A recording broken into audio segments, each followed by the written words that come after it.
এখন ওই কাফেরদের জন্য যে আগুন তৈরি করা হয়েছে, যে জাহান্নাম তৈরি করা হয়েছে, আজ মুসলমানেরা ওই আগুনে ওই জাহান্নামে নাউজুবিল্লাহ জানে কিভাবে প্রতিযোগিতা করছে। ওই যে নামাজ নাই, নামাজ না পড়লেই আপনি ওই জাহান্নামের দিকে আগাচ্ছেন, রোজা না রাখলেই আপনি ওই জাহান্নামের দিকে আগাচ্ছেন, আপনি হালাল এবং হারামের মধ্যে বাছ বিচার না করলেই আপনি ওই জাহান্নামের দিকে আগাচ্ছেন।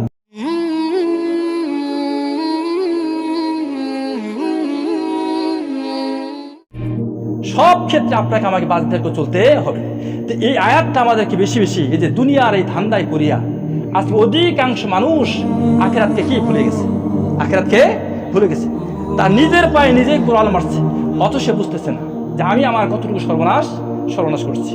এই জন্য আমাদেরকে এই সূরা আলে ইমরানের 185 নম্বর আয়াতটা কুল্লু নাফসিন জাইকাতুল মাউত ওয়া ইন্নামা তুওয়াফুনা উজুরাকুম ইয়াউমাল কিয়ামাহ ফামান যুহজিয়া আনিন নারি ওয়া উদখিলাল জান্নাতা ফাকাদ ফাজ ইল্লা মাতাউল গুরুর। এই আয়াতটা আমি অনুরোধ করব সবাইকে, আমরা সবাই এই আয়াতটা বেশি বেশি করব, যে প্রত্যেকেই মৃত্যুর স্বাদ চাকতেই হবে, এখান থেকে কেউ বাঁচবে না। সফলতা লাভ করছে ওই ব্যক্তি যাকে কিয়ামতের দিন আগুন থেকে জাহান্নাম থেকে দূরে রাখা হবে, আর জান্নাতে প্রবেশ করানো হবে। আর কিয়ামতের দিন আপনার আমার ভালো মন্দের সকল কিছুর পরিপূর্ণ বদলা দিয়ে দেওয়া হবে। আর দুনিয়ার ধান্দায় যারা পড়ে যাবে ক্ষতিগ্রস্ত হবে। বন্ধুগণ, আমরা প্রথম যে আয়াতগুলি আমরা তেলাওয়াত শুনেছিলাম, সেখানে সূরা আল ইমরানের 131 নম্বর আয়াত, এখানে আল্লাহ বলছেন ওয়াত্তাকুন নার আল্লাতী উইদ্দাত লিল কাফিরিন। ওয়াত্তাকু, ভয় করো, বাঁচো, আর নারা, ওই আগুন থেকে, আল্লাতী উইদ্দাত লিল কাফিরিন, যা কাফেরদের জন্য তৈরি করা হয়েছে, কাফেরদের জন্য তৈরি করেছে।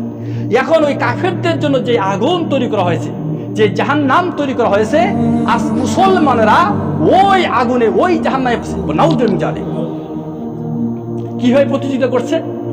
ওই যে নামাজ নাই, নামাজ না পড়লেই আপনি ওই জাহান্নামের দিকে আগাচ্ছেন, রোজা না রাখলেই আপনি ওই জাহান্নামের দিকে আগাচ্ছেন, আপনি হালাল এবং হারামের মধ্যে বাছ বিচার না করলেই আপনি ওই জাহান্নামের দিকে আগাচ্ছেন। একটু আগে যে মাসলাটা বললাম, এই মাসলার ক্ষেত্রে আমরা যদি গুরুত্ব না দেই যে কিভাবে জমিন ইজারা নিতে হবে বা বন্ধক নিতে হবে এই ক্ষেত্রে, এবং ওই যে ওসরের কথা বললাম, জাকাতের ফসলের জাকাত ওসর, আর যেই লোকটা টাকা পয়সা আছে, সারা বছর খেয়ে দিয়ে তার কাছে যদি 7.5 ভরি স্বর্ণ অথবা 52 তোলার রূপার সমপরিমাণ টাকা সারা বছর খেয়ে দিয়ে তার কাছে ব্যালেন্স থাকে, গচ্ছিত থাকে, ওই টাকার শতকরা 2.5 টাকা তাকে জাকাত দিতে হবে।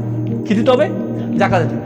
এইরকম লোক অনেক আছে, আমরা হিসাব করে দিই 45 থেকে 50 হাজার টাকা সারা বছর খেয়ে দিয়ে যার গচ্ছিত আছে, ওই লোকটার উপর জাকাত খরচ হয়ে গেছে। এরকম লাখ লাখ টাকার মালিক হয়ে গেছে মানুষ, কিন্তু জাকাত দিচ্ছে না। এই যে জাকাত দিচ্ছি না, জাকাত না দিলে কি হবে? জাকাত না দিলে কি হবে? ওই টাকা আপনাকে কিয়ামতের দিন সাপ হয়ে আপনাকে পেঁচিয়ে ধরবে, চোয়ালে কামড়াবে আর বলবে আমরা তোমাদের সেই টাকা যেগুলি জাকাত দাও নাই, কেউ যদি সোনা রূপার জাকাত না দেয়, ওই সোনা রূপা কিয়ামতের দিন জাহান্নামের আগুনে তা দেওয়া হবে, আর ওগুলি দিয়ে তার পিঠে সেক দেওয়া হবে। এগুলা ডাইরেক্ট কোরআনে আলোচনা, ডাইরেক্ট হাদিসের আলোচনা। বন্ধু, যদি গুরুত্ব না দেয় তাহলে আমরাই ক্ষতিগ্রস্ত হব। আজকে জাহান্নামে ওই যে কাফের কাকে বলে? যে ব্যক্তি আল্লাহর দ্বীনকে অস্বীকার করে, আল্লাহ কোন আয়াতকে অস্বীকার করে, আল্লাহর কোন হুকুমকে অস্বীকার করে, সেই ব্যক্তি কাফের। কোরআনের একটি আয়াতকে, একটি হুকুমকে যে অস্বীকার করে সেই কাফের, সেই কাফের। মানুষের বর্তমান ঈমান আমল এমন পর্যায়ে চলে গেছে, মানুষ এত জ্ঞানের, ইসলামী জ্ঞান তাদের এত কম। হ্যাঁ, এই কথা আপনারা শুনেছেন হয়তো এর আগে। হ্যাঁ, মানুষরা প্রশ্ন করে যখন কবর আলোচনা শুরু করা হয়, তখন হুজুর আপনি দেখিয়েছেন কোন দেখি কবর যে আযাব হবে, এটাকে আপনি দেখিয়েছেন? কত সাংঘাতিক কথা। হ্যাঁ, আর কি উত্তর দেবেন? অথচ ইমানের পয়লা কথা হলো, ইমানের প্রথম কথা হলো আল্লাযীনা ইউমিনুনা বিল গায়ব। মুমিন তো ওই ব্যক্তি যে ব্যক্তি অদৃশ্যের প্রতি ঈমান আনে, সুবহানাল্লাহ, অদৃশ্যকে বিশ্বাস করে, অদৃশ্যকে বিশ্বাস করে। মহাগ্রন্থ আল কোরআনের প্রথমেই এ কথা বলে দিয়েছেন, জালিকাল কিতাবু লা রাইবা ফি হুদাল লিল মুত্তাকিন, যেটা এমন একটি কিতাব যে এই কিতাবের কোনো কি আপনার কোনো শঙ্কা নেই, কোনো সন্দেহ সংশয় নেই, কোনো সন্দেহ সংশয় নেই, তবে সন্দেহকারীর অভাব নেই। এই কোরআনে কোনো সন্দেহ নাই, কিন্তু সন্দেহকারীর অভাব নেই। ওই যে সন্দেহ করলো যে আপনি কি দেখে এসেছেন, আর এই কোরআন কাকে পথ দেখাবে?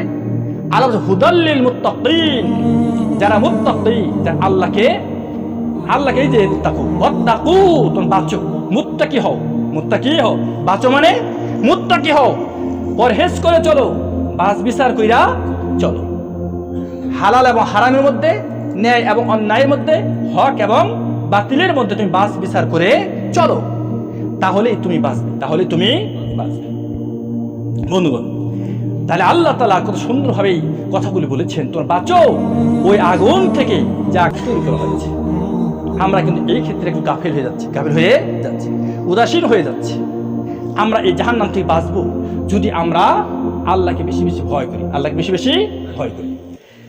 132 নম্বর আয়াতে সূরা আলে ইমরানের এখানে আল্লাহ বলছেন, ওয়াতিউল্লাহ ওয়ার রাসূল লাআল্লাকুম তুরহামুন। ওয়াতিউল্লাহ, তো আল্লাহকে,